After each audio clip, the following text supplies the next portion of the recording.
Assalam Hüseyin, Assalam Hüseyin ya Sarallah. Assalam Hüseyin, uzadı. Assalam Hüseyin, Assalam Hüseyin, Assalam Hüseyin, Assalam Hüseyin.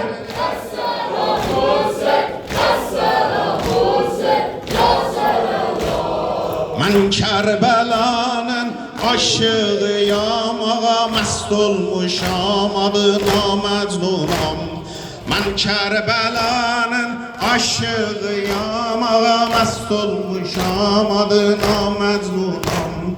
Düşmüşəm çöllerde axtarıram, bir kesik başın vurgunuyam.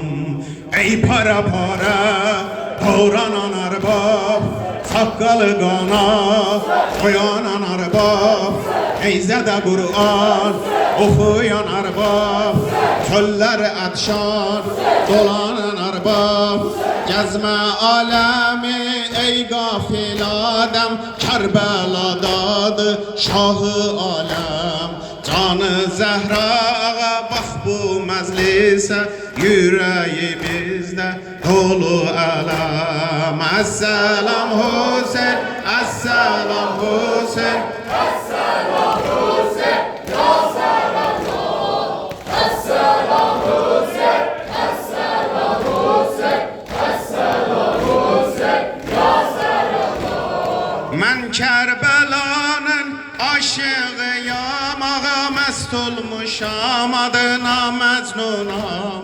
Düşmüşəm çöllerde axtarıram, bir kesik başın vurgunuyam. Ey para para, doğranan arbab, sakkalı qana, qoyanan arbab. Ey zədə Qur'an, oxuyan arbab, çölləri atşan, dolanan arbab. Gəzmə aləmi, ey qafil adam, Kərbəladadır şahı aləm. Canı Zəhrağa bax bu məclisə, yüreğimizde dolu ələm. Assalam Hüseyin, Assalam Hüseyin.